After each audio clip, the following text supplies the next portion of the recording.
20 രാജ്യങ്ങൾ 20 രാജ്യങ്ങൾ അടക്കി ഭരിച്ചൊരു ഭരണാധികാരിയായിരുന്നു മഹാനായ ഉമർ റളിയല്ലാഹു അൻഹു തങ്ങള്. ആ ഉമർ റളിയല്ലാഹു അൻഹുവിന്റെ ഭരണകാലത്ത് ഉമർ തങ്ങളെ മനസ്സിനെ വല്ലാതെ വിഷമിപ്പിച്ചൊരു കാര്യമായിരുന്നു. ഒരുപാട് അന്യനാട്ടിൽ നിന്നൊക്കെ ഉമർ തങ്ങളുടെ അടുത്തേക്ക് റേഷൻ വാങ്ങാനായിട്ട്, അന്നുള്ള ഭക്ഷണം വാങ്ങാനായിട്ട് ഒരുപാട് ആൾക്കാർ ഇങ്ങനെ കടന്നു വരും. ആ കടന്നു വരുന്ന സമയത്ത് മുമ്പിൽ നിൽക്കുന്നത് ഉമർ തങ്ങളാണോ എന്നുള്ളത്, ഭരണാധികാരിയാണോ എന്നുള്ളത് പലർക്കും അറിയൂല. അങ്ങനെ ആ കൂട്ടത്തിൽ നിന്ന് ഒരു കുട്ടി ഭയങ്കരമായിട്ട് ഇങ്ങനെ കരയുന്നുണ്ട്.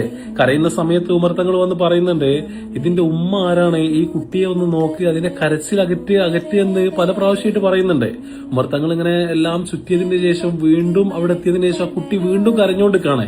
ആ കരഞ്ഞോണ്ടിരിക്കുന്ന സമയത്ത് കുറച്ച് ഗൗരവത്തിൽ പറയുന്നുണ്ട്, ഈ കുട്ടിയുടെ ഉമ്മ ആരാണ്, ആ കുട്ടിയുടെ കരച്ചിലൊന്ന് നിർത്തുക എന്ന് പറയുന്ന സമയത്ത് മുമ്പിൽ നിൽക്കുന്നത് ഉമർ തങ്ങളാണോ എന്നറിയാതെ ആ ഉമ്മ പറയുന്നുണ്ട്, എന്റെ മകന് ശരിക്കും മുലകുടി മാറിയിട്ടില്ല.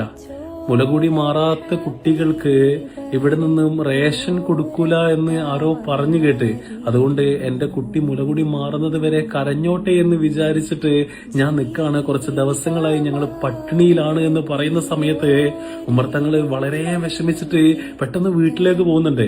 അന്നേ ദിവസം സുബഹി നിസ്കാരം കഴിഞ്ഞതിന് ശേഷം പെട്ടെന്ന് തന്നെ മുമ്പിലിരിക്കുന്ന സദസ്സിലിരിക്കുന്ന എല്ലാവരോടും ഉമർ തങ്ങൾ പറയുന്നുണ്ട്, ഇന്നു മുതൽ ഈ മണ്ണിൽ ജനിച്ചു വീഴുന്ന എല്ലാ കുട്ടികൾക്കും ഉമറിന്റെ വക റേഷൻ ഉണ്ടായിരിക്കുമെന്ന് പറഞ്ഞിട്ട് ആ ഭരണാധികാരിയുടെ നീതി അവിടെ കാണിക്കുന്നുണ്ട്.